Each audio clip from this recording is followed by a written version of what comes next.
The emergency broadcast echoed through the halls of the Galactic Council chamber for the third day in a row. The voice of the Zerathi ambassador crackled with static and desperation, growing weaker with each transmission. Ambassador Kixrath's chittering speech, normally smooth and melodic, had become broken and hoarse. Please, anyone who can hear this, the plague has taken half our worlds. Our children hide in the deep shelters. We need help. We need medicine. We need hope. The council chamber remained silent. 200 species sat in their designated seats, some breathing oxygen, others methane, some existing as pure energy held in containment fields. All of them turned away from the broadcast. The consortium chancellor, a towering crystalline being named Vitrell, raised one geometric appendage and silenced the transmission with a gesture. The matter is settled, Vitrell announced, his voice like wind chimes in a storm. The Zerathi system is declared a Level 9 quarantine zone.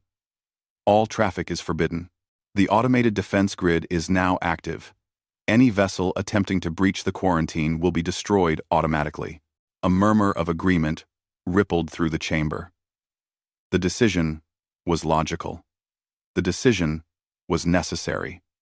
The decision was unanimous. The plague that had struck the Zerathi worlds was unlike anything the galaxy had seen in 10,000 years. It killed within 72 hours of first symptoms. It spread through the air, through water, through touch. Worst of all, it jumped between species. The Zerathi had been hosting a trade conference when the first cases appeared. Within a week, 17 different species had contracted the disease. 16 of those species had lost their representatives before they could escape the system. The galaxy's finest medical minds had studied the samples sent before the quarantine began. Their conclusion was absolute. There was no cure. There was no treatment. There was only death or isolation. To attempt a rescue would be to spread the plague across civilized space. One species dying was a tragedy. 100 species dying would be an apocalypse. The mathematics were simple. The ethics were clear. The Zerathi had to be abandoned. Vitrell dismissed the council session. As the representatives filed out, returning to their embassies and vessels, not one looked back at the silent emergency broadcast channel. The Zerathi would scream into the void until their voices failed. Then, there would only be silence. 3 systems away, the human cargo vessel Defiant Hope drifted through standard space, hauling medical supplies to a colony on the rim. The ship was old, her hull scarred from decades of service.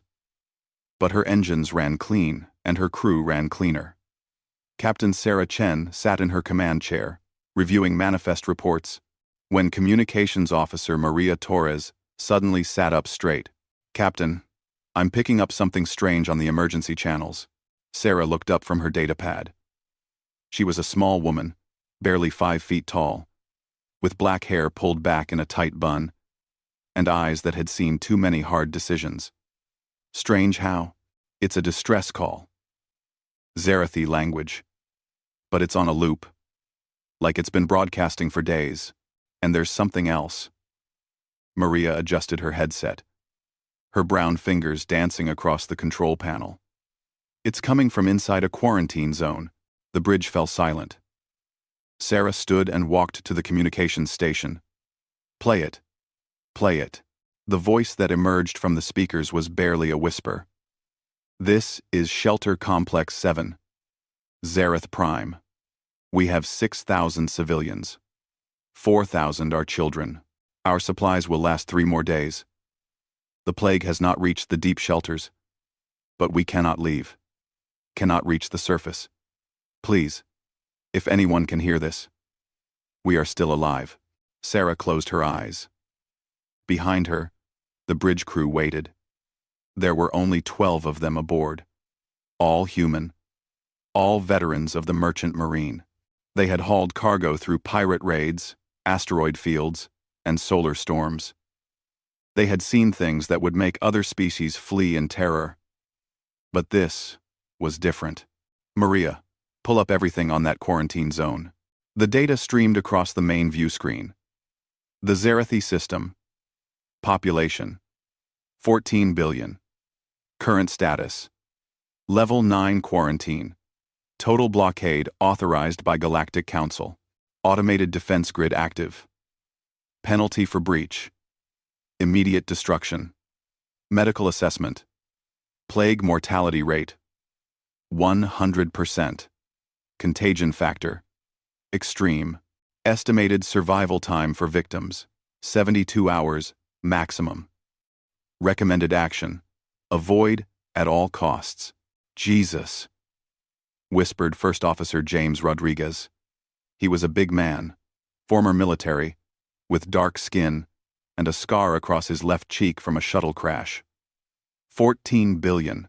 We're 14 billion, corrected Engineer Wei Zhang, a thin woman with gray-streaked hair. Look at the date on this quarantine order. It's been 3 weeks. If the plague kills in 72 hours, no one needed her to finish. The math was brutal and simple. Sarah stared at the view screen.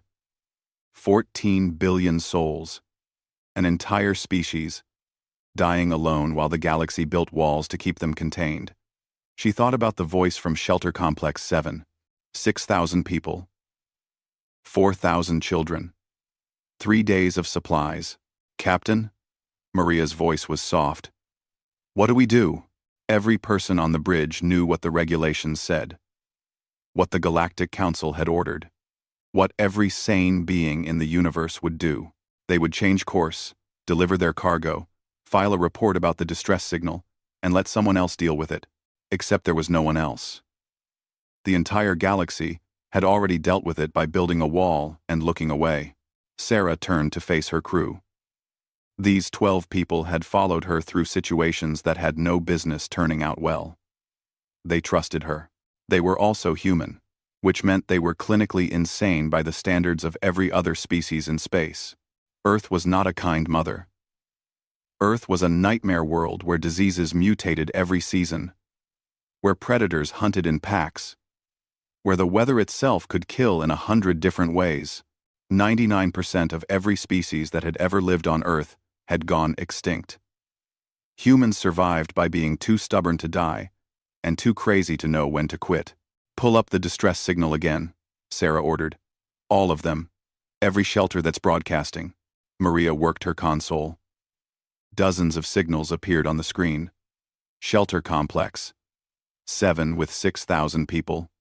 Shelter Complex 3 with 12,000. Shelter Complex 19 with 800. On and on. Hundreds of thousands of Zerathi, hiding underground. Cut off from the surface. Cut off from each other. Cut off from the galaxy. Total count? Sarah asked. Wei Zhang ran the numbers. Approximately 2.3 million individuals in the registered shelters. Unknown number in unregistered locations. 2.3 million people. Not all of the Zerathi. Not even a fraction of what had been lost. But 2.3 million living, breathing people who were going to die because no one would help them. Sarah looked at James. How long to reach the Zerathi system at maximum burn? 16 hours, James answered immediately. He already knew what she was thinking. But Captain, that automated defense grid, can it stop us? Probably not before we breach the system. The grid is designed to keep people out over time, not stop a ship willing to ram through. But the Galactic Council will know the moment we cross the line. They'll send warships. How long before those warships arrive? James calculated. 48 hours minimum, maybe 72. Sarah did her own math. 16 hours to get there, 72 hours before the Council's military could respond. That gave them 56 hours to do something impossible. Opinions? Sarah looked around the bridge. Medical Officer Lisa Park spoke first. She was Korean American, young for her position, but she had worked epidemic response on Earth during the Brisbane fever outbreak. That plague they're describing? It sounds like a cytokine storm amplified by an aggressive viral vector. If that's what it is, human immune systems might be able to handle it. Might. We've survived worse on Earth. Might isn't good enough, Wei countered. If we go in there and get infected, we don't just die. We become carriers. We could bring this back to human space. We could. Or we could save 2.3 million people. Tactical Officer Marcus Webb drummed his fingers on his console. He was the youngest on the bridge, barely 25. But he had sharp eyes and sharper instincts. The Council won't see it as rescue. They'll see it as contamination breach. They might quarantine Earth itself. Let them try, growled Maria. We've been the new kids in the galaxy for 50 years. The Council treats us like we're dangerous animals anyway. Maybe it's time we act like it. Sarah held up a hand for silence. This isn't a debate about human pride. This is about whether we can live with ourselves if we don't try. Show of hands. Who votes we go in? 12 hands rose into the air. Not one hesitated. Sarah felt something tight in her chest loosen. This was her crew. These were her people. Crazy, stubborn, impossible humans who looked at certain death and saw a chance to do something right. All right then. Sarah sat back in her command chair. James, set course for Zareth Prime, maximum burn. Wei, I want every environmental suit we have prepped and ready. Lisa, start reviewing everything we know about epidemic response. Marcus, pull up the schematics for that defense grid. If we're going to ram through it, I want to know where to hit. Maria, send a message back to Earth. Tell them what we're doing and why. If we don't make it back, someone should know we tried. The bridge erupted into activity. The Defiant Hope's engines flared to life, pushing the old cargo ship to speeds she hadn't reached in years. The course was locked. The die was cast. As they accelerated toward the quarantine zone, Maria turned from her console. Captain, I've got one more thing. It's a response from the Galactic Council. They detected our course change. What do they say? Maria read the message. Human vessel, Defiant Hope. You are ordered to alter course immediately. Entry into Zarathi quarantine zone is forbidden by Council law. Violation will result in destruction of vessel and permanent sanctions against Earth. Acknowledge and comply. Sarah smiled. It was not a nice smile. It was the smile of a species that had climbed to the top of Earth's food chain by refusing to accept the word impossible. Send a reply. Tell them, we're human. We don't leave people to die. If they want to stop us, they're welcome to try. The message transmitted across space, bouncing through relay stations, reaching the Galactic Council chamber, where Vitrell still presided. The crystalline being read the message twice, unable to process the illogic. They're going in anyway, an aide whispered. That is irrational, Vitrell stated. They're human.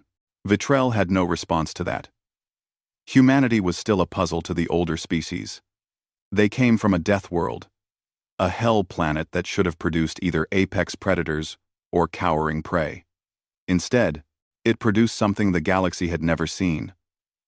A species that looked at suffering and ran toward it instead of away. In the Defiant Hope's medical bay, Lisa Park prepared equipment that the Galactic Council's best doctors had already declared useless.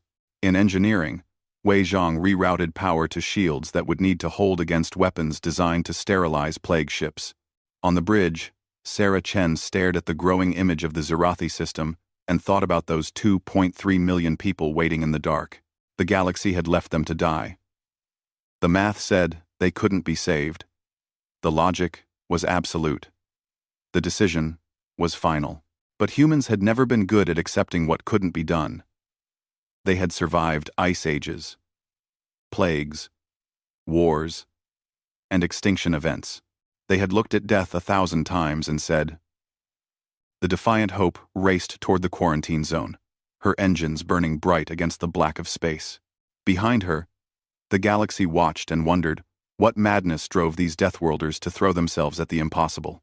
Inside Shelter Complex 7 on Zareth Prime, Young Zixith sat beside the failing radio, still broadcasting her hopeless message into the void.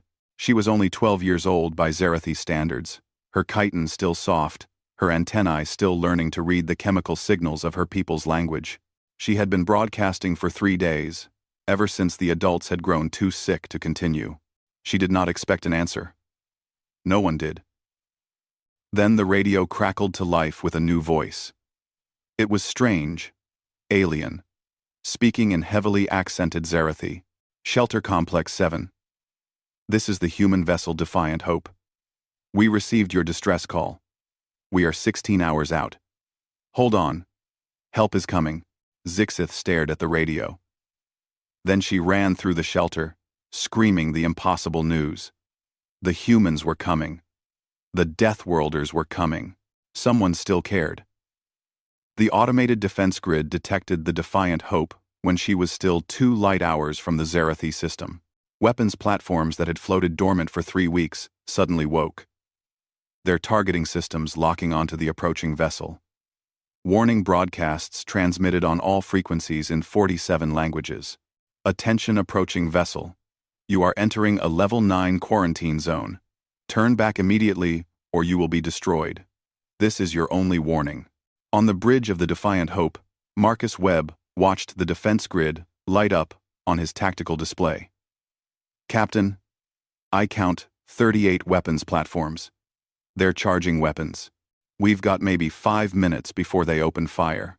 Sarah stood behind his station, studying the display. Where are the weak points? Here, here, and here. Marcus highlighted 3 gaps in the grid. But they're not really weak points. The platforms can shift to cover them. It's more like slower points. If we come in fast enough, and at the right angle, we can minimize our exposure time. How fast is fast enough? Marcus did the math. Faster than this ship was designed to go. Sarah turned to Wei Zhang at the engineering station. Can you give me faster? Wei's fingers flew across her controls, pulling up engine specifications that were 50 years old. If I reroute power from life support, artificial gravity, and the cargo bay heating systems, I can boost our speed by 18%. For about 20 minutes. Then the engines will either explode or melt. 20 minutes gets us through? 20 minutes gets us through or kills us trying. Sarah nodded. That was good enough. Do it. Marcus, plot the course. James, as soon as we break through, I want a direct course to Zereth Prime. Fastest possible landing vector. The crew moved with practiced efficiency. This was not the first time they had done something technically suicidal. Probably would not be the last, assuming they survived. Captain, Maria called from communications. I'm getting a transmission from the Galactic Council. It's Chancellor Vitrell himself. Put him through. The view screen flickered, and the crystalline form of Vitrell appeared. Behind him, the council chamber was in chaos. Representatives shouting in dozens of languages. Vitrell's voice cut through clearly. Captain Chen, I am ordering you to stand down. What you are attempting is not heroic. It is foolish and dangerous. That plague will kill you. If by some miracle it does not, you will become carriers. You will spread it beyond the quarantine. Millions could die across the galaxy. Sarah looked at the crystalline being who had sentenced an entire species to death. With respect, Chancellor, millions are already dying. 2.3 million people in those shelters are going to die in the next 72 hours if no one helps them. You've decided they're acceptable losses. I haven't. This is not a question of compassion versus cruelty, Vitrell said, his voice chiming with what might have been frustration. This is mathematics. Logic. The plague cannot be stopped. All you will do is die with them. Maybe, Sarah agreed. Or maybe we'll figure something out. Humans are pretty good at figuring things out when we're desperate. We had to be. Our planet spent millions of years trying to kill us. Your planet made you reckless. Our planet made us survivors. Vitrell was silent for a moment. Then he spoke more quietly. Captain Chen, I have reviewed your species file. I know about the diseases you have overcome, the plagues you have survived. But this is not Earth. You have no immunity to this pathogen. Your medical officer's hypothesis about cytokine response is interesting, but untested.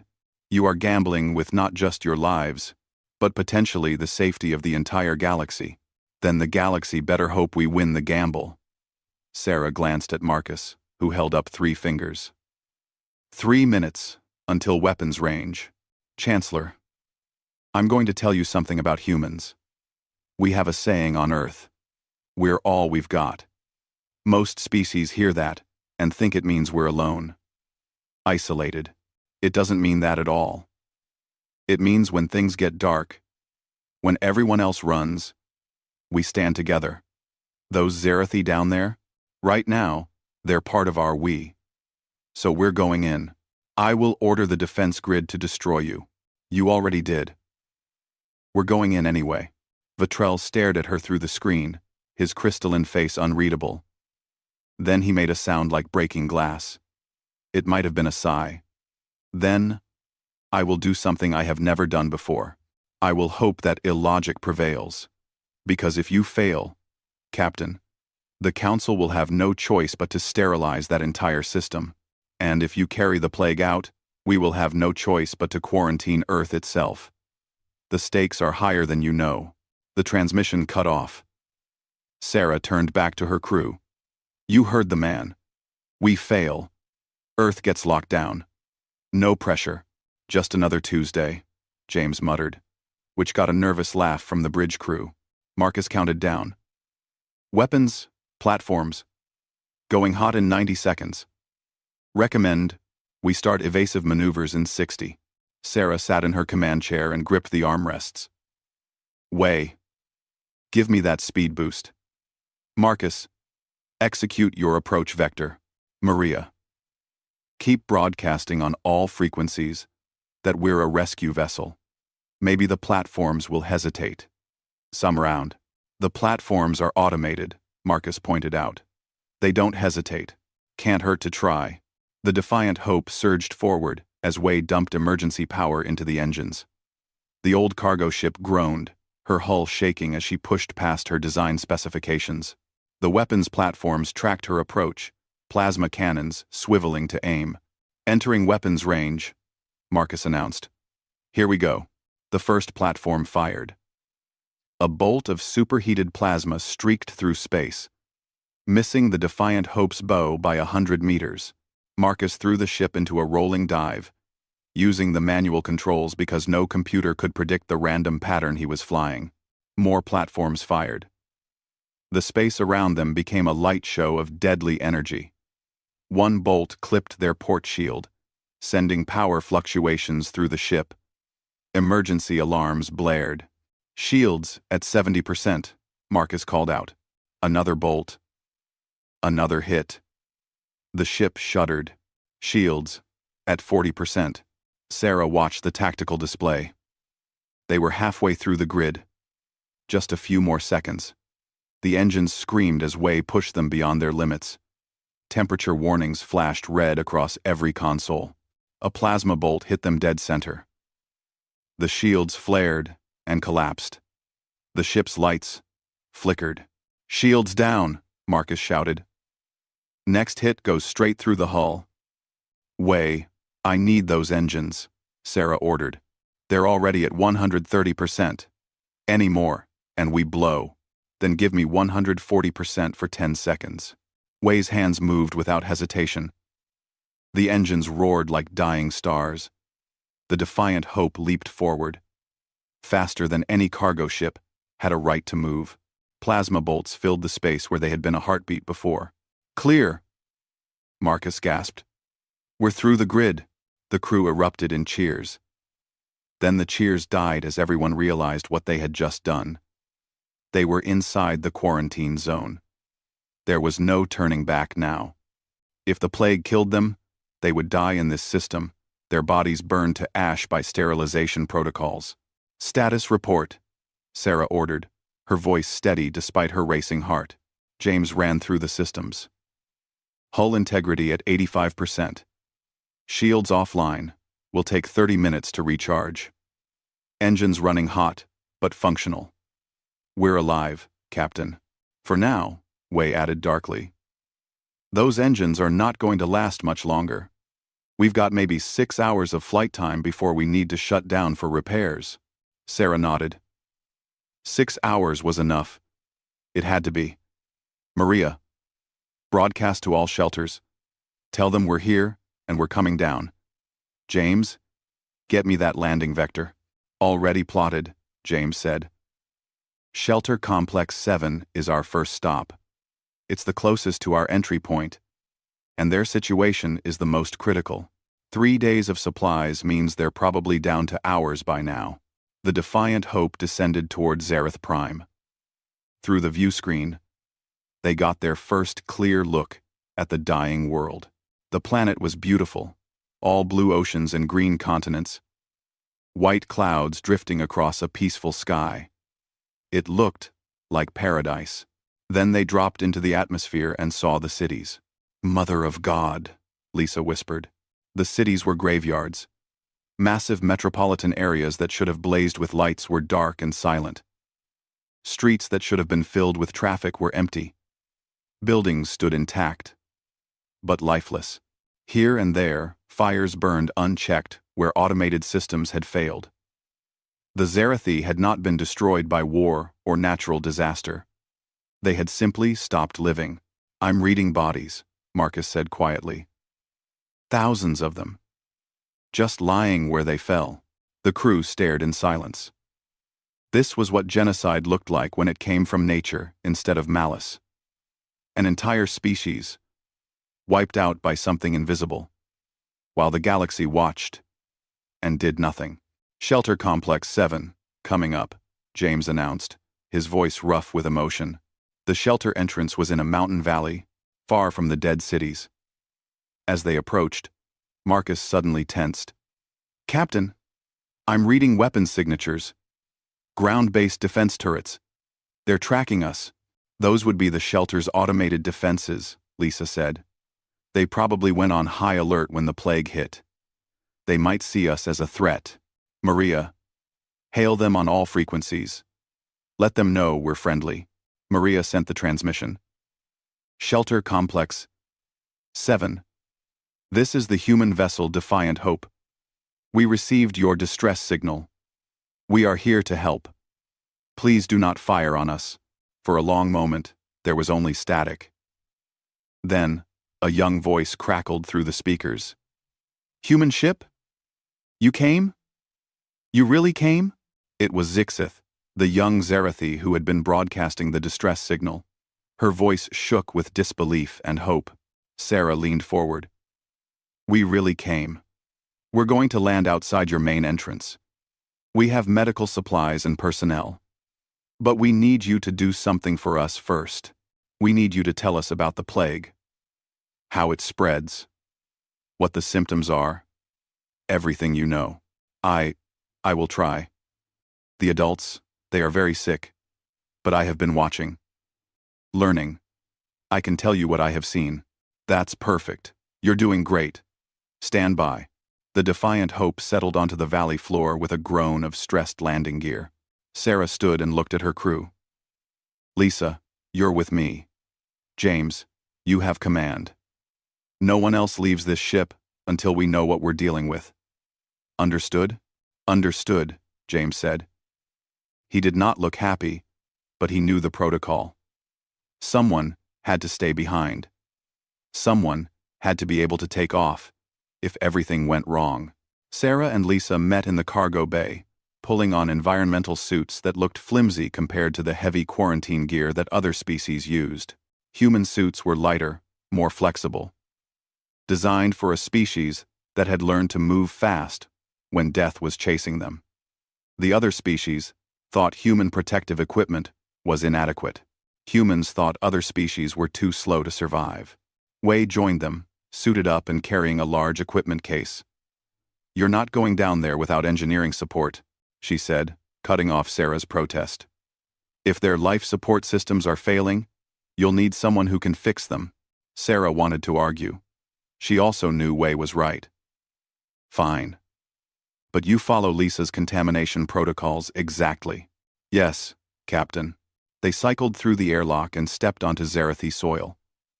The air outside smelled wrong, even through the suit filters, smoke and decay, and something chemical that Sarah could not identify. In the distance, one of the dead cities burned. The shelter entrance was a massive door set into the mountainside. As they approached, it cracked open just wide enough for a figure to slip through. Zixith was small, barely up to Sarah's chest, her insectoid body covered in pale blue chitin. Her antennae twitched nervously as she saw the humans. "You are smaller than I expected," Zixith said in careful galactic standard. "The council records say humans are apex predators from a death world. I thought you would be bigger." Sarah smiled behind her helmet. "We don't need to be big. We just need to be stubborn. Can you take us to your sick?" Zixith led them into the shelter. The corridors were wide and tall, built for a species that was physically larger than humans. Emergency lights flickered overhead. The air inside was stale despite the life support systems. They passed Zarathi sitting against the walls, their movements slow and labored. Some looked up as the humans passed, their compound eyes reflecting confusion and fear. Others were too far gone to notice. The smell was worse inside illness and fear and death waiting in the shadows. "This is our medical center," Zixith said, leading them into a large chamber. "We have 300 sick here. More in the shelters beyond. Our doctors died in the first week. Those of us who remain, we do what we can. But we do not know how to fight this." Lisa immediately went to the nearest patient, scanning with her medical equipment. Sarah watched as the young doctor's expression changed from concern to confusion, to something that might have been excitement. "Captain," Lisa said slowly, "I need to run more tests. But this plague, it's not what the council said it was." "What do you mean?" "I mean they were wrong. Completely wrong. This isn't some unstoppable super plague. It's bad, yes, but it's not impossible. It's a hemorrhagic fever virus combined with a bacterial co-infection. Nasty combination. But humans have dealt with similar things on Earth. Ebola, Marburg, dengue. We know how to fight this." Sarah felt hope bloom in her chest. "You can treat it?" "In 2. I think so. But I need to confirm something first." Lisa turned to Zixith. "The Galactic Council said this plague kills in 72 hours. Is that true?" "For most, yes," Zixith confirmed. "But some last longer. 5 days. A week. Those with stronger constitutions fight longer." "And you?" Lisa asked. "You've been exposed for weeks. Why aren't you sick?" Zixith's antennae drooped. "I do not know. Many of the young ones, like me, we have not gotten sick. We thought perhaps we were just slow to show symptoms." Lisa's scanner beeped. She looked at the results and actually laughed. "Your immune system is fighting it off naturally." She turned to Sarah. "Captain, this plague isn't unstoppable. It's just deadly to adults with fully developed immune systems. The young ones, the ones whose immune systems are still flexible, still learning they can beat it. Just like humans do with childhood diseases." Sarah processed this. The council's medical teams. They only tested adults, didn't they? Must have. They saw 100% mortality in adults and declared the whole plague untreatable. They didn't think to check the juveniles. Probably assumed if adults couldn't survive, children certainly couldn't. They didn't understand that sometimes being young and flexible is better than being old and rigid. "Can you make a treatment?" "I think so. We'll need to synthesize antibodies from the immune individuals, combine it with broad-spectrum antivirals and antibiotics to handle both the viral and bacterial components. It won't be a cure, but it will give their immune systems time to learn to fight back." "How long to set up production?" "With our equipment, 8 hours to develop the treatment. Then, we can start treating people immediately." Sarah looked around the medical center at the dying Zarathi. 8 hours. They could do this. They could actually do this. Then the whole shelter shook. Emergency alarms began to wail. Marcus's voice crackled over Sarah's comm. "Captain, we've got a problem. The Galactic Council just jumped a fleet into the system. 20 warships. And they're not here to help. They're broadcasting on all frequencies. They're ordering us to evacuate immediately. They say if we don't leave in the next 6 hours, they're going to sterilize the entire planet." Sarah closed her eyes. Of course. Of course the Council would do this. They could not allow the precedent. Could not allow anyone to prove them wrong. Better to burn the evidence than admit they had left millions to die unnecessarily. "Marcus, tell them we need more time. Tell them we've found a treatment." "I don't think they care, Captain. They're saying this is about containment now, not rescue. They're saying we're compromised." Sarah looked at Lisa, at Wei, at young Zixith who had broadcast into the void hoping someone would hear. She thought about the 2.3 million people hiding in shelters across this world, waiting to die because the galaxy had declared them a lost cause. "Then we have 8 hours to prove them wrong," Sarah said. "Lisa, start developing that treatment. Wei, help her with whatever she needs. I'm going back to the ship. If the Council wants to burn this world, they're going to have to go through us first." "Captain," Zixith said quietly, "why do you do this? You do not know us. We are not your people. Why do you risk everything?" "1." Sarah looked at the young Zerathi. "Because you asked for help. And because humans don't let people die when we can save them. It's that simple." "That is not simple," Zixith said. "That is extraordinary." Sarah smiled. "Where we come from, they're the same thing." She headed back toward the Defiant Hope, her mind already working through the impossible problem. 8 hours to develop a treatment, prove it worked, and convince the Galactic Council not to commit genocide by fire. Just another day for the Deathworlders. Above the planet, the Council fleet held position, weapons charging, countdown ticking. They had their orders. In 6 hours, Zareth Prime would burn, unless the humans found a way to do the impossible. Again. The medical center in Shelter Complex 7 became a laboratory within 20 minutes of Sarah's departure. Lisa Park worked with controlled intensity, her hands steady as she drew blood samples from Zixith and 5 other young Zerathi who showed immunity to the plague. Wei Zhang had jury-rigged 3 of the shelter's broken medical machines, making them functional enough for basic analysis work. "Talk me through it," Sarah said over the comm from the Defiant Hope. She was back on the bridge, watching the Council fleet hold position above them. 20 warships, each one capable of reducing the planet's surface to molten glass. "The plague is a 2-stage killer," Lisa explained as she worked.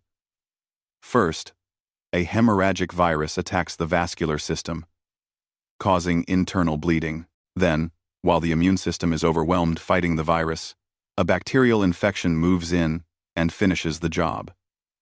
Most species in the galaxy have very specialized immune responses. When they encounter something new, their bodies take days to adapt. By then, it's too late. But humans are different. Humans are different because Earth is a nightmare," Lisa said. "We evolved surrounded by diseases that mutated every season. Our immune systems had to learn to be fast, aggressive, and flexible. We can't afford the luxury of a slow, careful response. We hit infections hard and fast, even if it means sometimes we hit ourselves in the process. That's why humans get fevers so high they can cause brain damage," Wei added from where she was calibrating equipment. "Other species think we're insane. We basically set ourselves on fire to kill infections. The Zerathi immune system is somewhere in between," Lisa continued. "Adults have rigid immune responses, effective against known threats, but too slow against new ones. The juveniles, though, their immune systems are still developing.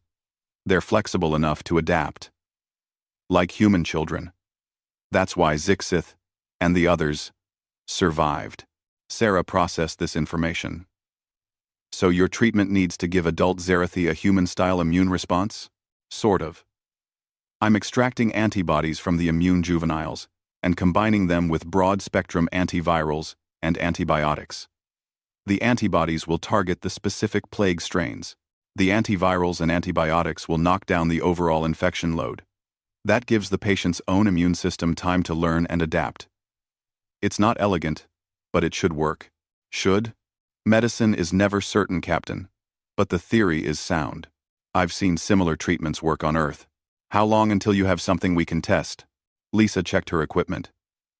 4 hours to synthesize the first batch. Then, we tested on volunteers. We don't have 4 hours, Sarah said grimly. The Council fleet gave us 6 hours total. We're 2 hours in. That leaves 4 hours to develop, test, and prove the treatment works well enough to convince them not to sterilize the planet. Then we work faster. Lisa's voice was steel.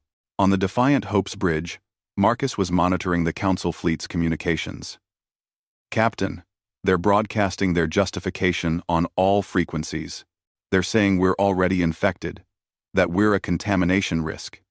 They're framing this as a mercy killing of 2.3 million people who aren't actually dead yet, James said bitterly. How merciful. Sarah pulled up the tactical display. The Council fleet was arranged in a standard orbital bombardment formation. Professional, efficient, ready to commit genocide at the designated time. She wondered how many of those ships had crews that were uncomfortable with their orders. How many were just following protocol, trusting that their leaders had made the right decision. Maria, open a channel to the Council fleet. All ships, all frequencies. Channel open, Captain. Sarah took a breath.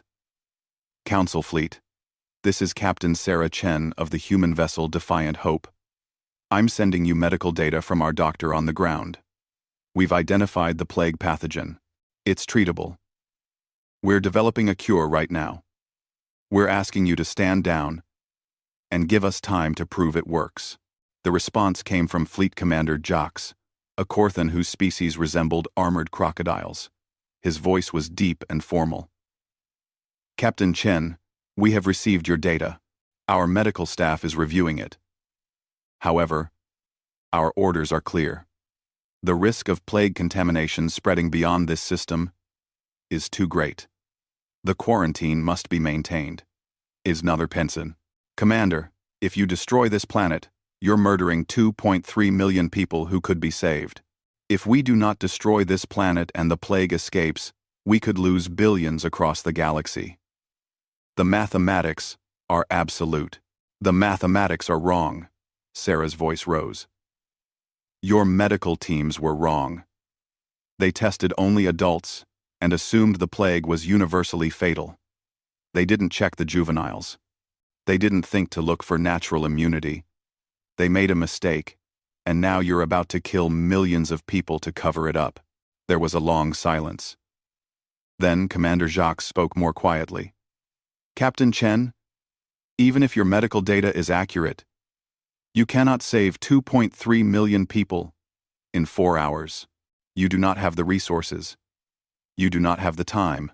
The most merciful thing is to end this quickly, rather than give them false hope. The most merciful thing is to try. Sarah slammed her hand on her chair. Commander, I'm human. My species comes from a death world that killed 99% of everything that ever lived there. We survived because we never accepted that something couldn't be done. We're stubborn, we're reckless, and we're too dumb to know when to quit. Give us a chance to be all those things one more time. Another silence. I will consult with my command staff. You have 4 hours remaining, Captain. If you cannot demonstrate a viable treatment and delivery method by then, we will proceed with planetary sterilization. Those are my final orders. Jacques, out. The channel closed. Sarah slumped in her chair. 4 hours. They had 4 hours to do the impossible. Captain, Marcus said, I'm reading new contacts, jumping into the system. Small vessels, but a lot of them. Civilian transports, cargo haulers, even a few pleasure yachts. What the hell? Sarah pulled up the scanner data. Dozens of ships were emerging from jump space, all converging on Zareth Prime. As they got closer, Maria started receiving their identification signals.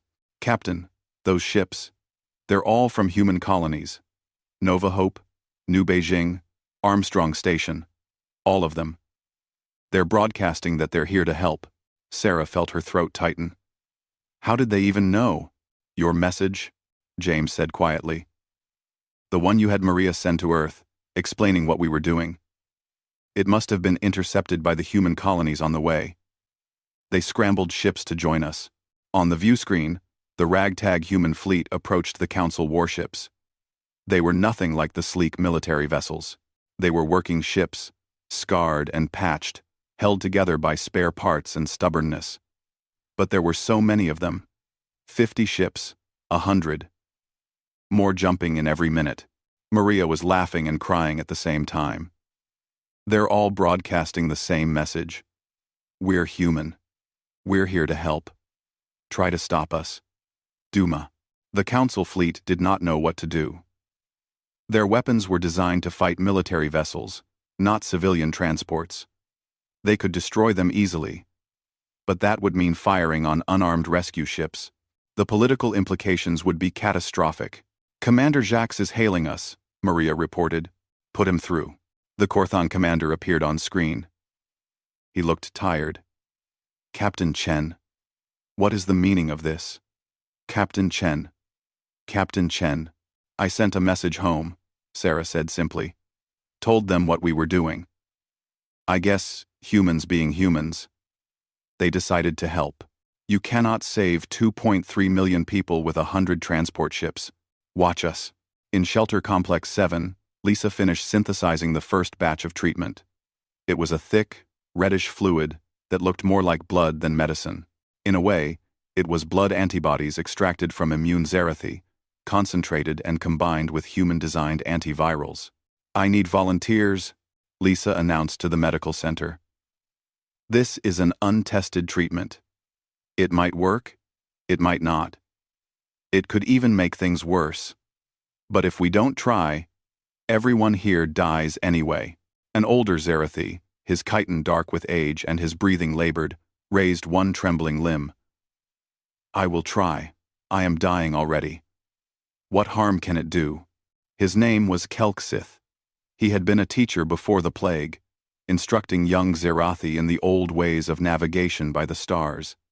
Now he lay on a medical bed, his body shutting down one system at a time. Lisa injected him with the treatment, and then they waited. Minutes passed. Lisa monitored his vital signs, watching for any change.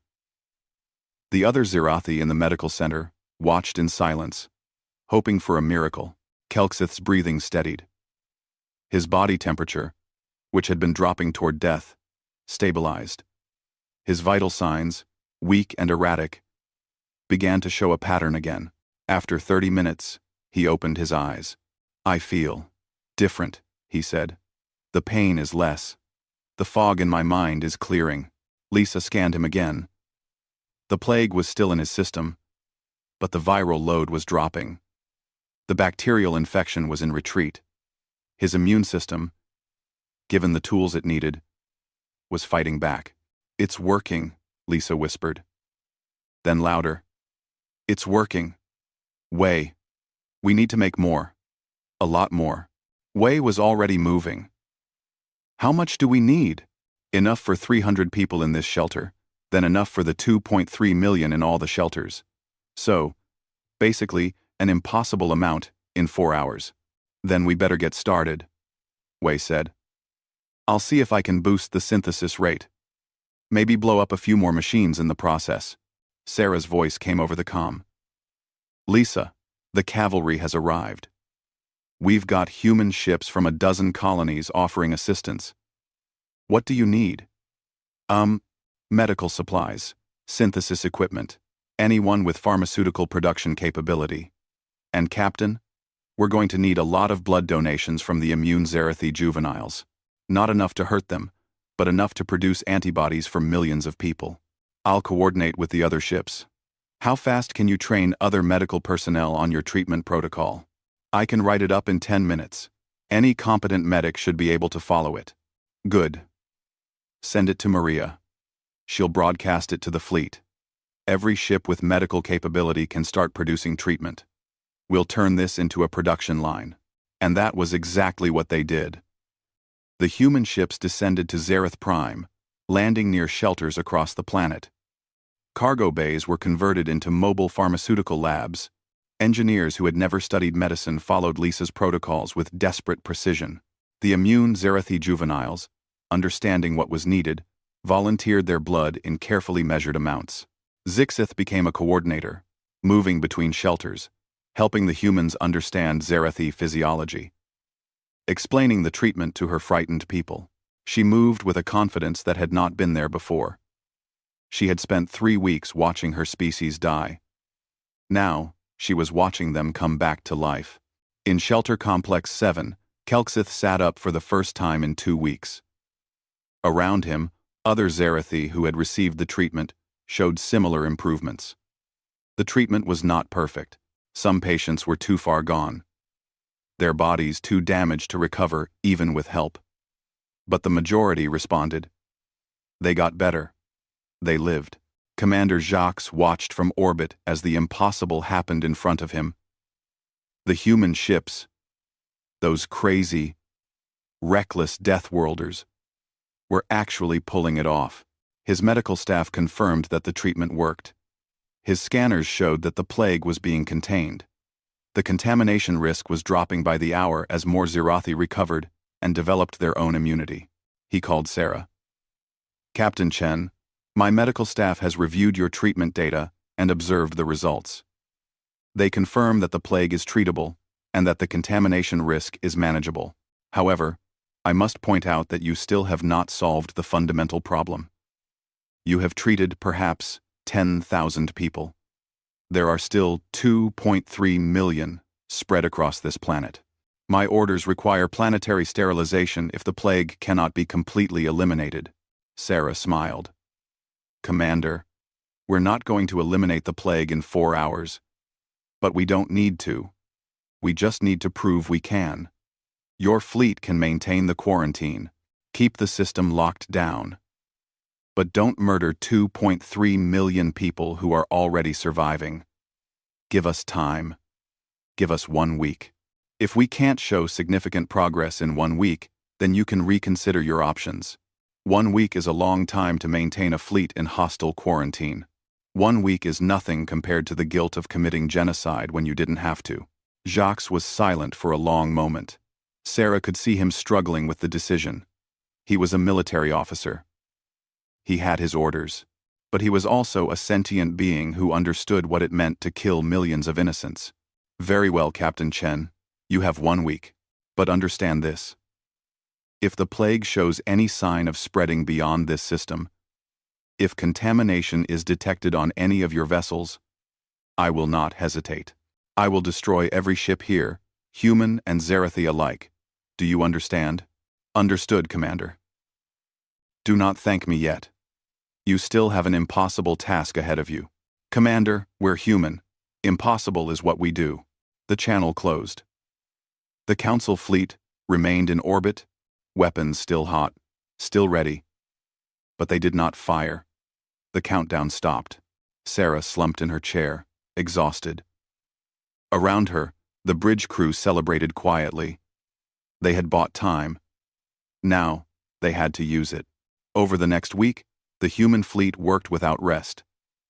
Ships that had been designed to carry cargo carried medicine instead. Pilots who had been hauling freight became ambulance drivers, ferrying treatment between shelters. Engineers became medical technicians. Traders became coordinators. Everyone did what needed to be done.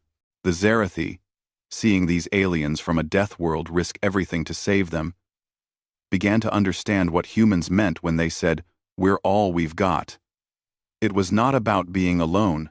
It was about being together, even when logic said to stay apart. Kelksith recovered enough to return to teaching. He gathered the young Zarethi and told them about the humans, about the species that had survived a planet that killed almost everything, and used that survival instinct not for conquest, but for compassion. They did not have to come, Kelksith said to his students. They had nothing to gain and everything to lose. But they came anyway, because we needed help. Remember this. Remember that in the darkest moment of our history, when our own galaxy abandoned us, the Deathworlders saved us. Young Zixith, who had broadcast into the void hoping for a miracle, sat among her fellow juveniles and smiled. She had learned something important. The universe was not empty of compassion. You just had to find the species crazy enough to act on it. On the defiant hope, Sarah received a transmission from Earth. It was from the Human Colonial Administration, the closest thing humanity had to a unified government. The message was brief. Captain Chen, you have put Earth in a difficult position with the Galactic Council. Your actions were against their explicit orders. However, you have also demonstrated what humanity stands for. We're sending additional ships with full medical facilities. If you're going to save 2.3 million people, you might as well do it properly. Try not to start an interstellar war. Signed, Administrator Chen. Sarah laughed. Administrator Chen was her mother. Of course, she would support the mission while officially disapproving of the method. That was the human way: push the rules until they bent, then act surprised when things worked out. Lisa came onto the bridge, looking exhausted but happy. Captain, we've treated 90,000 people so far.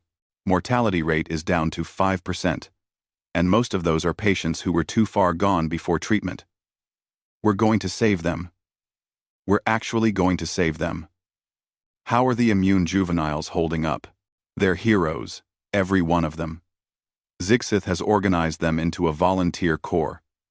They go from shelter to shelter, donating blood, helping with care, teaching others what they know. That kid is 12 years old, and she's running a better relief operation than most governments.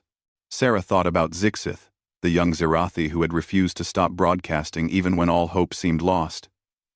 Make sure she gets a commendation. From Earth. I'll write it personally.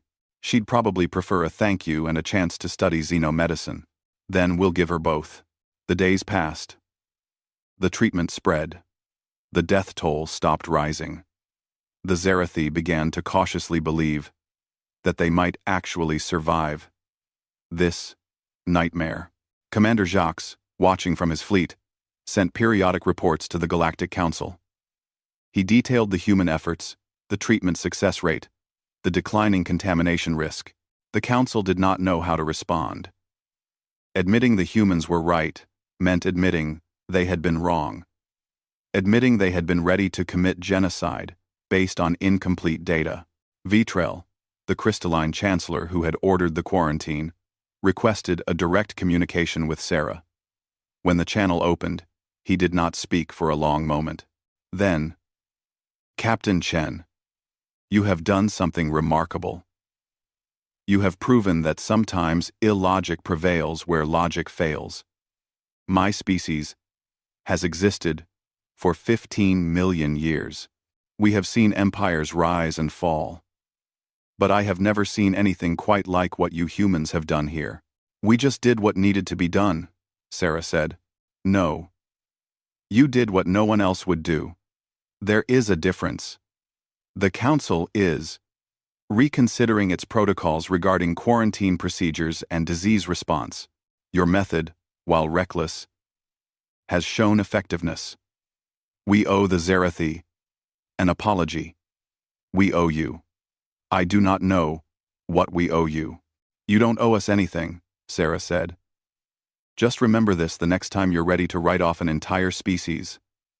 Maybe give them a chance first. Maybe ask the crazy humans for help. We're pretty good at the impossible. I will remember, Captain Chen. The galaxy will remember. When the transmission ended, Sarah looked at her crew. These 12 people who had decided to do something stupid and heroic and completely human. They had saved 2.3 million lives. They had changed how the galaxy thought about quarantines and diseases and what it meant to help. Not bad for a cargo ship with delusions of heroism. Outside, the sun set on Zereth Prime. In the shelters, the Zerathi watched the humans work and understood that they were not alone. In orbit, the Council fleet maintained their watch, but no longer as executioners.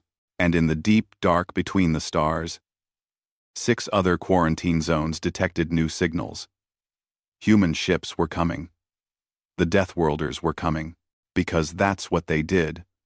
3 days into the rescue operation, Earth itself responded, not just with medicine or supplies, but with a decision that would change everything.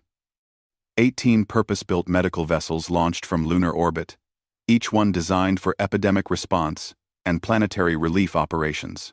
Behind them came supply ships, manufacturing vessels, and 3 massive hospital ships that could process millions of patients. Sarah watched them arrive on the tactical display, barely able to believe what she was seeing. The lead vessel was the UHMS Nightingale, a city-sized medical ship that Earth had built after the Brisbane fever epidemic. She had hoped for more supplies. She had not expected an entire fleet. Captain Chen. This is Fleet Medical Coordinator Hassan speaking from the Nightingale. We're here to take over primary operations. You and your crew have done something incredible. But you look like you need some rest. Sarah almost laughed. Rest. She had not slept in 3 days. None of her crew had. They were running on adrenaline, stimulants, and the stubborn human refusal to stop when there was work to be done. Coordinator Hassan. We appreciate the help, but we're not standing down. These people need every hand they can get. I'm not asking you to stand down, Captain. I'm asking you to let us share the load. You've proven the treatment works. Now, let us scale it up. That's what we're designed for. It made sense. Sarah's crew were heroes, but they were not equipped for a relief operation this massive.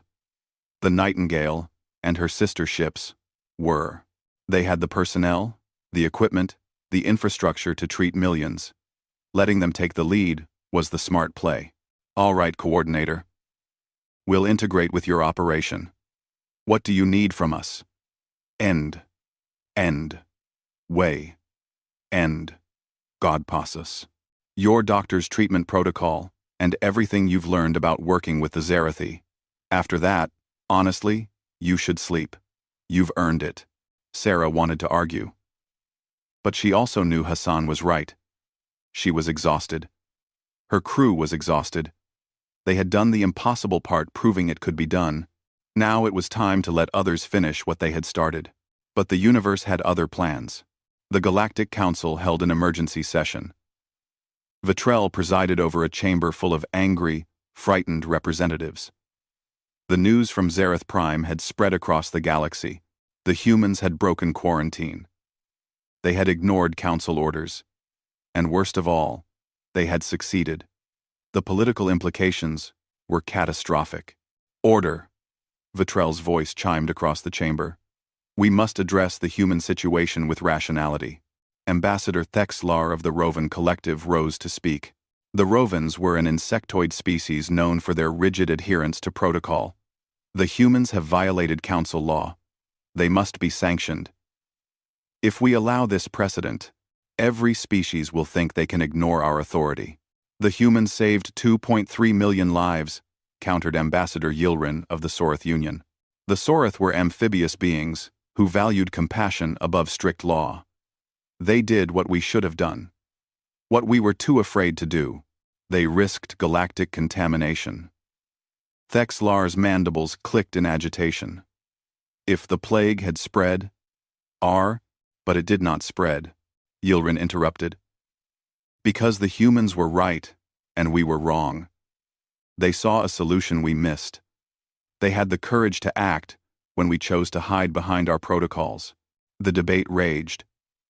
Some species wanted the humans punished as an example. Others wanted them honored as heroes. A few wanted both, unable to reconcile the contradiction. The Galactic Council, an institution that had maintained order for 10,000 years, was fracturing over what to do about humanity. Vitrell watched it all with growing concern. The crystalline being had lived for 3,000 years, serving the Council for most of them. He had seen disputes before, but nothing like this. The humans had exposed something uncomfortable. The Council was not infallible. They made mistakes, and their mistakes cost lives. We must vote on sanctions, Thexlar demanded. The humans must face consequences. Trell prepared to call for a vote. Then a new transmission arrived from Zareth Prime. It was from the Zarathi themselves, broadcast on all council frequencies. The speaker was Kelksith, the old teacher who had been among the first to receive treatment. Galactic Council. This is Kelksith, of Zareth Prime. I speak on behalf of all Zarathi survivors. We understand you are debating what to do about the humans who saved us. We wish to make our position clear. Where? Wintrate. The humans violated your orders, yes. They broke your quarantine, yes. They risked contamination, yes. But they also gave us our lives back. When you decided we were already dead, they decided we were worth saving. When you chose safety over compassion, they chose courage over fear. If you punish them for this, you are telling the galaxy that the Council values its rules more than it values life itself. The chamber fell silent. Kelksith's words echoed in the minds of every representative. He was right, and everyone knew it. The Council had abandoned the Zarathi to death. The humans had given them life. There was no protocol that could make that look good. Furthermore, Kelksith continued, we wish to announce that Zareth formally requests to join the Human Alliance Network. If the species who saved us will have us, we choose to stand with them rather than with the Council that left us to die. The political bomb had been dropped. If the Zarathi aligned with humanity, other species might follow. The Council's authority would be questioned. Everything would change. Vetrell made a decision. There will be no vote on sanctions. The human actions at Zareth Prime are hereby classified as emergency medical intervention, authorized under Council Code 773. No punishment will be levied. This matter is closed. Thexlar's mandibles clicked furiously. Chancellor, you cannot simply, I can and I have. This session is adjourned. The chamber erupted in chaos, but Vetrell was already leaving. He had been in power long enough to know when to cut losses. The humans had won. Fighting them now would only weaken the Council further. Better to accept the situation and try to maintain some dignity. But the situation was not over. As the Earth fleet established operations around Zareth Prime, word spread to 6 other quarantine zones scattered across the galaxy. 6 other dying worlds where species had been written off as unsavable. And now, seeing what had happened at Zareth Prime, those dying species began broadcasting their own desperate calls for help. On Earth, the Colonial Administration convened an emergency meeting. Administrator Chen Sarah's mother stood before the assembled representatives of humanity's colonies and settlements. She was an older woman, gray-haired but sharp-eyed, who had spent 40 years in diplomatic service. She had not expected her daughter's unauthorized rescue mission to turn into a galactic crisis. The question before us is simple, Administrator Chen said. 6 other species are dying in quarantine zones. They're calling for help. Do we respond? The debate was immediate and heated. Some argued that humanity could not save everyone, that they did not have the resources, that they would overextend themselves and accomplish nothing. Others argued that they could not ignore the calls for help, not after what they had just proven at Zareth Prime. We're not a wealthy species, pointed out Representative Torres from Nova Hope Colony.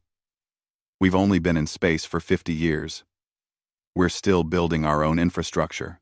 If we commit to saving 6 more species, we risk our own stability. We also risk our humanity, countered Representative Kim from New Beijing. Literally, what makes us human is that we help when we can. If we start calculating whether it's economically feasible to save lives, we become something else, something worse. Administrator Chen listened to both sides. She thought about her daughter, racing into a quarantine zone against all reason. That was the human way, acting first, worrying about consequences later. It had gotten them into trouble countless times throughout history. It had also gotten them through situations that should have killed them. How many ships can we mobilize? She asked her military liaison. We have 23 medical vessels available, including the Nightingale currently at Zareth Prime.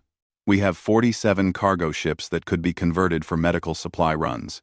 And if we put out a call for volunteers, we could probably get another 100 civilian vessels willing to help. Equipment? Supplies? We have enough medical supplies for 3 large-scale operations, maybe 4 if we stretch. For 6, we would need to begin emergency production. That would strain our industrial capacity. Administrator Chen nodded. The math was not good. They could help some of the quarantine zones, but not all. Not without risking their own civilization's stability. The logical choice was to pick and choose carefully, help where they could make the most difference, and accept that they could not save everyone.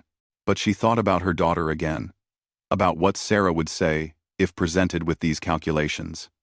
Sarah would say the math did not matter, that you helped who you could, and you did not stop until you physically could not help anymore.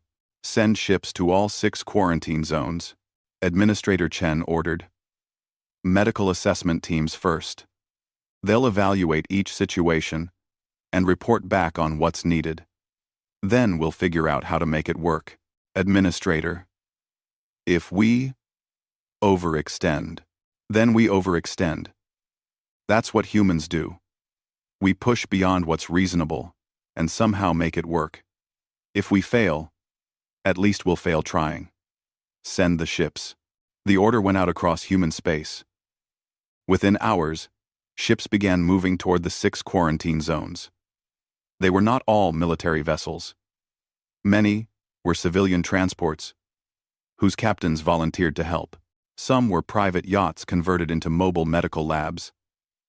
One was a mining ship whose crew had voted unanimously to abandon their current job and go save aliens they had never met. The galaxy watched in confusion and wonder. What kind of species did this? What kind of beings threw away profit and safety to help strangers across the galaxy? The answer, apparently, was Deathworlders, the crazy ones from the Nightmare Planet who did not understand that some things were impossible. Commander Jax, still maintaining quarantine around Zareth Prime, received reports of the human mobilization. He contacted Sarah. Captain Chen, what is your species doing? Responding to distress calls. Same thing we did here. There are 6 quarantine zones. Each one is as dangerous as this one was.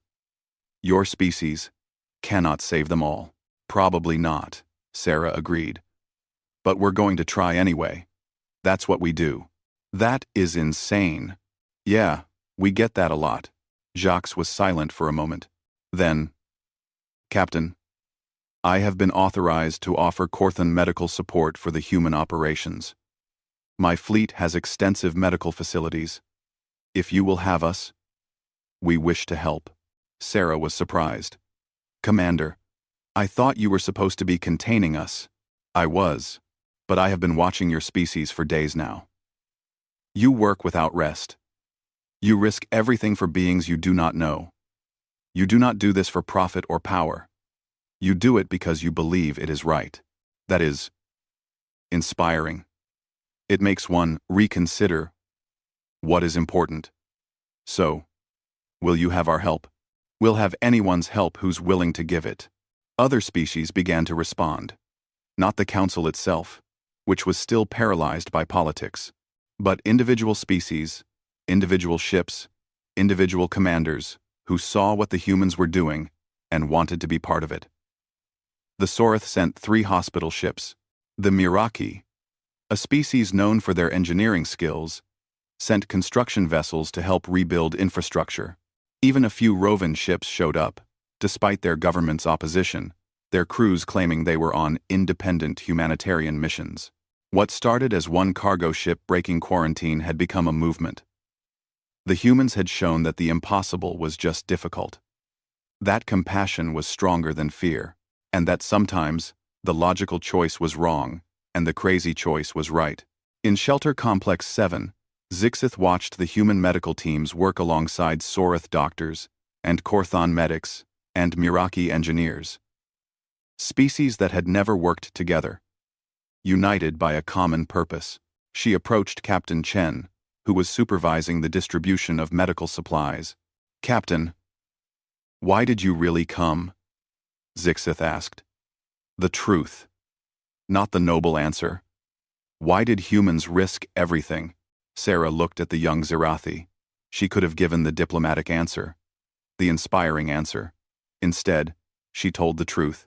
"Because we know what it's like to be alone and scared. Earth was not a kind mother, Zixith. She tried to kill us in 1,000 different ways. Diseases, predators, natural disasters. We faced them all. The only reason we survived was because we refused to let each other die. We learned that we're stronger together than alone. That survival means helping the weak, protecting the vulnerable, and never giving up on each other. When we heard your call for help, we didn't see aliens. We saw people who needed us. And humans don't leave people to die. It's that simple and that complicated." Zixith's antennae twitched thoughtfully. "You are teaching the galaxy something important. What's that?" "That strength is not just about weapons or technology. It is about what you choose to do when no one is forcing you. The Council had the power to save us, but they chose not to. Humans had no obligation to save us, but you chose to anyway. That is real strength." Sarah smiled. "I'm going to put that in my report. The politicians back home will love it. Will your people be angry about the cost? About the resources spent to save strangers? Some will be, but most will understand. Humans have a saying, 'We're all we've got.' Most species think it means we're isolated. It doesn't. It means when things get dark, we have each other. And now?" Sarah gestured at the shelter full of recovering Zerathi and the mixed species medical teams working together. "You're part of that. We. All of you. The Sorith, the Korthon, the Meraki. Everyone here. We're all we've got, so we take care of each other." Zixith made a sound that might have been Zerathi laughter. "Captain Chen, I think you have started something bigger than you realize." "I hope so. The galaxy needs something bigger. It's been playing it safe for too long." News reached them that the human assessment teams had reported from the 6 quarantine zones. 4 of them had situations similar to Zereth Prime, treatable diseases that the Council had written off as hopeless. 2 were more complicated, requiring solutions that had not been developed yet. But all 6 were salvageable. All 6 could be saved. The logistics would be brutal. The cost would be enormous. The risk would be significant. And humanity was going to do it anyway, because that was what Deathworlders did. Administrator Chen received the assessment reports and immediately authorized full-scale operations for all 6 zones. She also put out a galaxy-wide call for assistance. Any species that wanted to help was welcome. Any ship that could carry supplies was needed. Any doctor, engineer, or volunteer who wanted to be part of something important could join. The response was overwhelming. Thousands of ships from dozens of species began moving toward the quarantine zones. The Galactic Council tried to maintain control, issuing protocols and guidelines, but no one was listening anymore. The rules had changed. The humans had proven that compassion was more important than protocol, and the galaxy was following their lead. Vitrell watched it all from his council chamber and realized that everything had changed. The Galactic Council was no longer the ultimate authority. They were now just one voice among many, and that voice had been proven wrong at a critical moment. It would take decades, maybe centuries, to rebuild their credibility, but maybe that was not a bad thing. Maybe the galaxy needed to be shaken up. Maybe they had become too comfortable, too cautious, too willing to accept that some problems were unsolvable. The humans, with their death-world instincts and their stubborn refusal to accept the impossible, were reminding everyone what it meant to try. On the Defiant Hope, Sarah's crew finally allowed themselves to rest. The Earth fleet had taken over operations at Zereth Prime. The Zerathi survivors were recovering. The treatment was working. They had done what they set out to do, and more. Much more. James sat in the mess hall, drinking coffee that was more stimulant than beverage. "Captain, we just started an interstellar relief movement by accident." "Not by accident," Sarah corrected. "By necessity. Someone had to do it. You realize, Earth is going to be famous for this. Humans are going to be known as the species that saves everyone. Could be worse reputations to have." Maria laughed from across the table. "Better than being known as the dangerous barbarians from the death world. We're still that too," Wei pointed out. "We just happen to be dangerous barbarians who care about people." Marcus raised his coffee cup. "To the Defiant Hope and her insane crew. May we always be too stupid to know when something is impossible." They drank to that.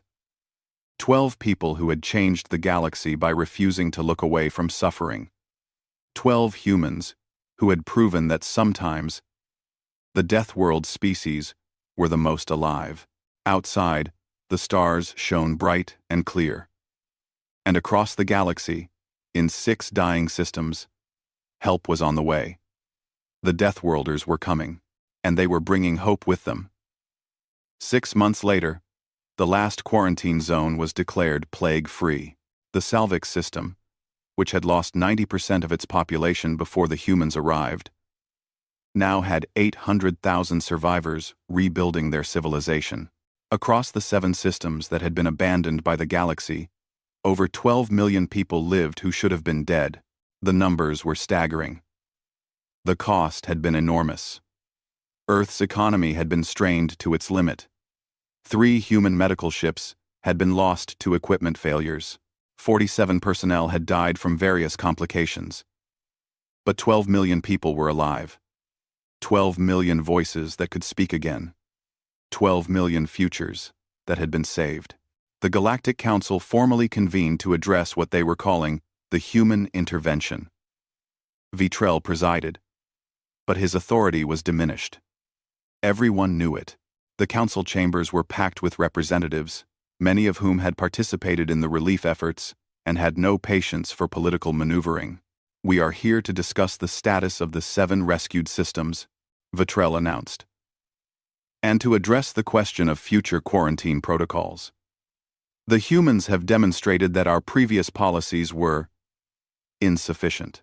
That was the most diplomatic way possible to say completely wrong and potentially genocidal. But the council took what they could get. Ambassador Thexlar of the Rovan Collective stood. He had opposed the human intervention from the beginning, but even he could not argue with success.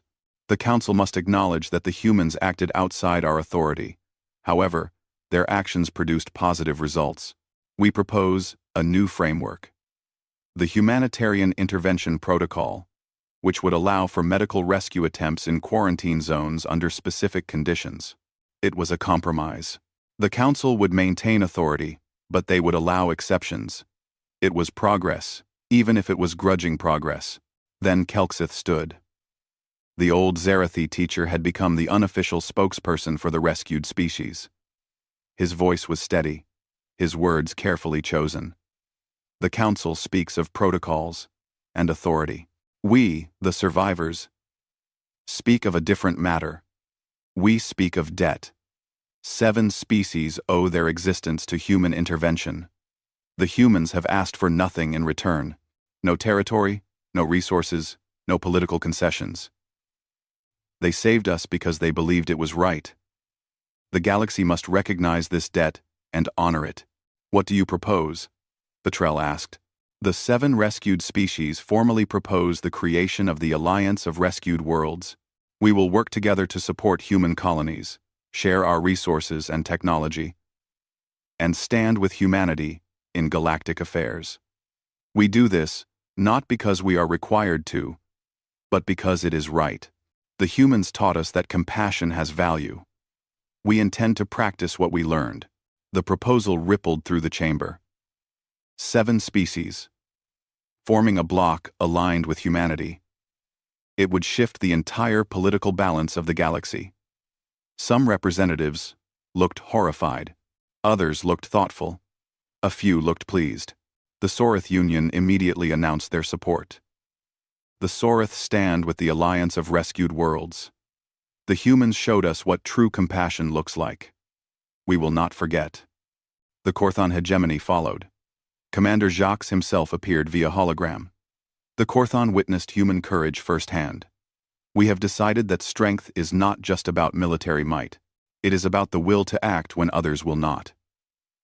The Korthans support the Alliance and request formal cooperation agreements with Earth. One by one, species that had participated in the rescue efforts announced their support. Not all of them. The Rovan Collective abstained. Several other conservative species voted against it. But the momentum was clear. Humanity had allies now. Real allies. Bound not by treaty, but by genuine respect and gratitude. Vitrell watched his carefully ordered galaxy shift and change. As a being who had lived for 3,000 years, he recognized a historical turning point when he saw one. The Council acknowledges the Alliance of Rescued Worlds. We welcome this development and look forward to working together toward common goals. It was the best he could do. Maintain dignity while accepting defeat. After the session, Vitrell requested a private communication with Administrator Chen on Earth. When the connection was established, the crystalline chancellor studied the human woman carefully. She looked older than her years, worn down by 6 months of crisis management and impossible logistics.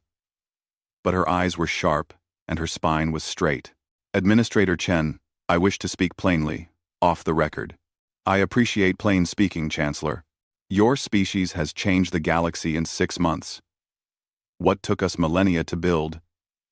You have shifted in half a year. You have created a new power block, challenged our authority, and demonstrated that our methods were flawed. You have done this while claiming no territory, seeking no power, and asking for nothing in return. I do not understand you. My species has studied logic and rationality for 15 million years. And you, humans, make no sense. Administrator Chen smiled. Chancellor, my daughter once told me something when she was young. She said, Mom, sometimes the smart thing is the wrong thing. I asked her what she meant. She said the smart thing is to stay safe. But if everyone stays safe, no one helps the people who need it. So sometimes you have to be dumb enough to do the right thing. She was 10 years old. And she understood something that your 15-million-year-old species apparently missed. Compassion is not logical. It is something better. Vitrell was silent for a long moment. Then, your species frightens me, Administrator. Not because you are violent, though you can be. Not because you are aggressive, though you are. You frighten me because you are unpredictable. You do things that make no logical sense and somehow succeed. You should have failed at Zareth Prime. The mathematics said it was impossible. You did it anyway. Tonight. We're good at impossible, Chancellor.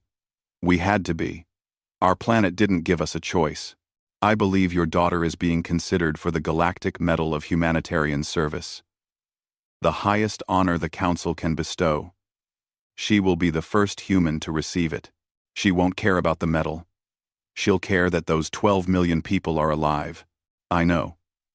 That is precisely why she deserves it. Vitrell paused. Administrator, I have a question. What will your species do now? You have allies. You have influence. You have demonstrated capabilities that exceed your years in space. What are your intentions? Same as always. Survive. Help others survive. Build something good. We're not interested in conquest or domination. Chancellor, we just want to live in a galaxy where people help each other instead of abandoning each other. If that makes us dangerous, then I guess we're dangerous. It does make you dangerous. But perhaps dangerous in a way the galaxy needs. The transmission ended. Administrator Chen sat back in her chair and allowed herself a moment of exhaustion. 6 months. 6 impossible months. Her daughter's crazy decision to break quarantine had somehow turned into a galactic movement. 12 million people saved. 7 species allied. The entire political structure of the galaxy shifted, and all because one cargo ship captain decided that the math did not matter when people were dying. On Zareth Prime, the rebuilding continued. The dead cities were slowly coming back to life.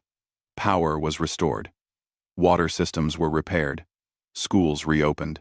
Young Zarethi played in streets that had been silent graveyards just 6 months ago. It was not perfect. The scars remained. But life continued. Zixith, now 13 in Zarethi years, had become something of a celebrity. The young Zarethi, who had broadcast the distress signal that changed everything. She received offers from a dozen universities to study xenomedicine. She accepted one from Earth, wanting to learn from the species that had saved her people. Before she left for Earth, she visited the memorial that had been built near Shelter Complex 7. It was a simple structure, made of native stone, inscribed with the names of all who had died in the plague, billions of names. But at the top, a different inscription. They were not forgotten. The humans remembered. Kelksith found her there. The old teacher walked slowly now, his body still recovering from how close to death he had been. But he was alive. That was more than anyone had dared hope for. "You leave tomorrow," Kelksith said. "Yes. Earth has accepted me into their medical program. I will study human medicine and bring that knowledge back to help rebuild our world. You will do great things, Zixith. You already have. Your distress signal saved our species. It was just broadcasting into the void, hoping someone cared enough to listen. And someone did. That is the lesson, young one. The void is not empty if you dare to call into it. The humans heard you, because they were listening. Now you must learn their ways, understand their medicine, and teach our people what you learn.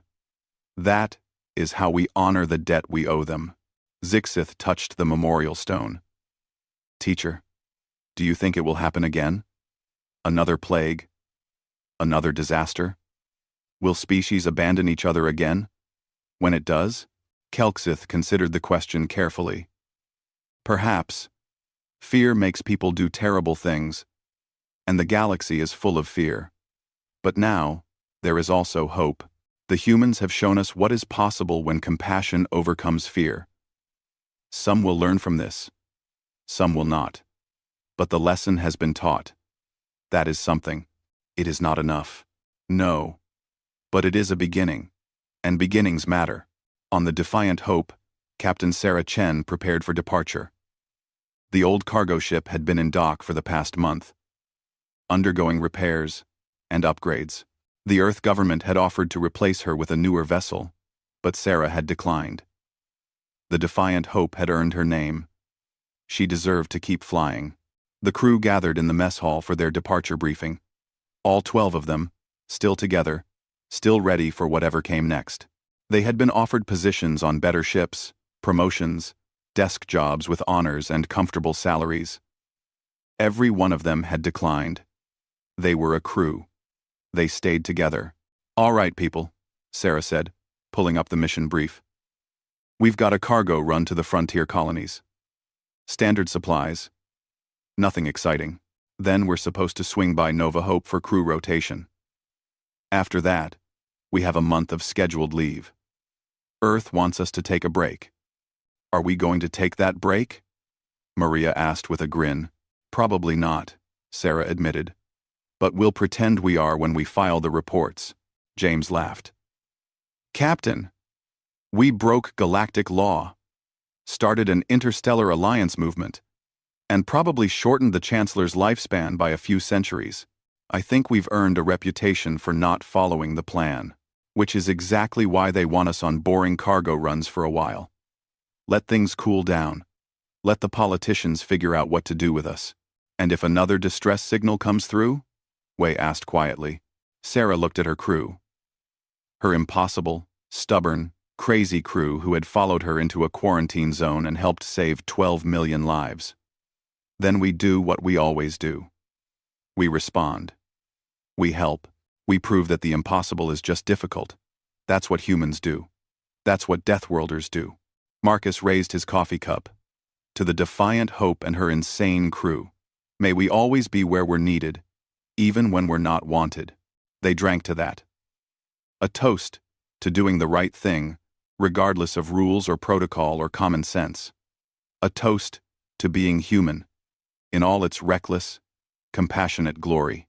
The Defiant Hope launched from Zareth Prime a day later. As they cleared orbit, Sarah looked back at the planet that had changed everything. It was beautiful now, healing, and alive. Millions of Zarathi down there owed their lives to the decision of one crew to do something stupid and heroic. "Captain," Maria said from communications, "I'm picking up a transmission. It's from the Salvix system. They're having problems with their treatment supplies. Nothing critical, but they're asking if any ships in the area can assist." Sarah looked at the navigation plot. The Salvix system was 3 days out of their way. Their cargo run had a schedule. Earth had told them to stay out of trouble. The logical thing was to forward the request to someone else and stick to their mission. "James, plot a course to Salvix. Best speed." "Aye, Captain. I'll let Earth know we're deviating from our schedule. Tell them we heard a distress call. They'll understand." The Defiant Hope changed course, heading toward the Salvix system and away from their boring cargo run. Because that was what they did. That was what humans did. When someone called for help, they answered. Logic be damned. Schedules be damned. The safe thing, the smart thing, the reasonable thing, all of it could wait. People needed help. And the Deathworlders were coming. Across the galaxy, the Galactic Council updated humanity's file once again. Beside their species name, a new note was added. Classification: Deathworlder. Unpredictable. Irrational. Impossibly stubborn. Do not underestimate their capacity for compassion. It is more dangerous than their capacity for violence. If distress signal is transmitted, assume human response is imminent. Prepare accordingly. Note: attempting to stop them is generally futile. Recommend cooperation instead. Vitrell read the updated file and made that sound like breaking glass. That was the crystalline equivalent of a sigh. The humans were going to give him fits for the rest of his very long life. They were going to break rules, ignore protocols, and do impossible things on a regular basis. They were going to save people who should not be saved, and turn impossible situations into unlikely victories. And somehow, the galaxy was better for it. On Earth, Administrator Chen received reports of her daughter's latest deviation from orders. The Defiant Hope had responded to a minor distress call and was once again doing something heroic when she was supposed to be on a boring cargo run. Administrator Chen smiled and filed the report with a note. Approved. Captain Chen is acting in accordance with human values and merchant marine protocols. No disciplinary action required. Then, she opened her personal messages and sent one to her daughter. Proud of you. Try not to start another galactic incident for at least a month. Love, Mom. Sarah received the message 3 days later, in orbit around Salvix, having just delivered emergency medical supplies to a grateful population. She smiled and sent back. No promises. Love you too. The Defiant Hope departed Salvix system and resumed course to the frontier colonies. Behind them, grateful Salvix broadcast their thanks across all frequencies. Ahead of them, the frontier waited, with whatever challenges it would bring. And somewhere in between, in the vast dark between stars, more distress signals waited to be heard. The galaxy had learned something important in the past 6 months. It had learned that humans did not give up. They did not accept that things were impossible. They did not calculate whether saving lives was economically feasible before deciding to act. They just acted, and somehow made it work through sheer stubborn determination and reckless compassion. Other species were starting to learn from this. The Sorith had established their own rapid response medical teams, modeled on human practices. The Korthan were rewriting their military protocols to include humanitarian operations. Even the conservative Rovan Collective was quietly reforming their quarantine procedures to allow for rescue attempts. The humans had changed the galaxy not through conquest or force, but through example. Young Zixith arrived on Earth 2 weeks later. She stood in the arrivals terminal of Geneva Spaceport, surrounded by aliens and humans going about their busy lives. This was the homeworld of the species that had saved her people. The death world that bred Deathworlders. She had expected something harsh and terrifying. Instead, she found a beautiful blue-green planet with friendly people who welcomed her warmly. She found a species that had survived impossible odds not by becoming monsters, but by becoming people who refused to let each other fail. She found the place that had taught Sarah Chen that sometimes the smart thing is the wrong thing, and the right thing is worth dying for. On her first day at Earth Medical University, Zixith's instructor asked the class a question. What is the most important quality in a medical professional? Other students answered. Knowledge, skill, dedication, precision. All good answers. All correct in their way. When the instructor called on Zixith, she thought about broadcasting into the void, about the defiant hope breaking through a quarantine to reach her, about Captain Chen saying, "We're all we've got," and meaning it as a promise rather than a curse. Compassion, Zixith said. The will to act when others will not. The refusal to accept that some people cannot be saved. That is what humans taught us. That is what medicine should be. The instructor, an older human woman with gray hair and kind eyes, smiled. You've learned the most important lesson already. Now we just have to teach you the technical skills to back it up. Welcome to Earth, Zixith. I think you're going to do well here. And somewhere in space, the defiant hope continued on her journey, her crew ready for whatever came next. They were just one ship. Just 12 people. But they had proven that 12 people could change the galaxy if they were stubborn enough to try. The galaxy had called them Deathworlders, had meant it as a warning. But the rescued worlds had given them a different name. Spoken with gratitude and awe, they called them Hope, and hope, as it turned out, was the most dangerous thing of all. Because hope made people believe that things could be better, that the impossible was just difficult, that compassion was stronger than fear, and once people believed that, there was no telling what they might accomplish. The galaxy would never be the same, and that was exactly what the Deathworlders had intended. The end.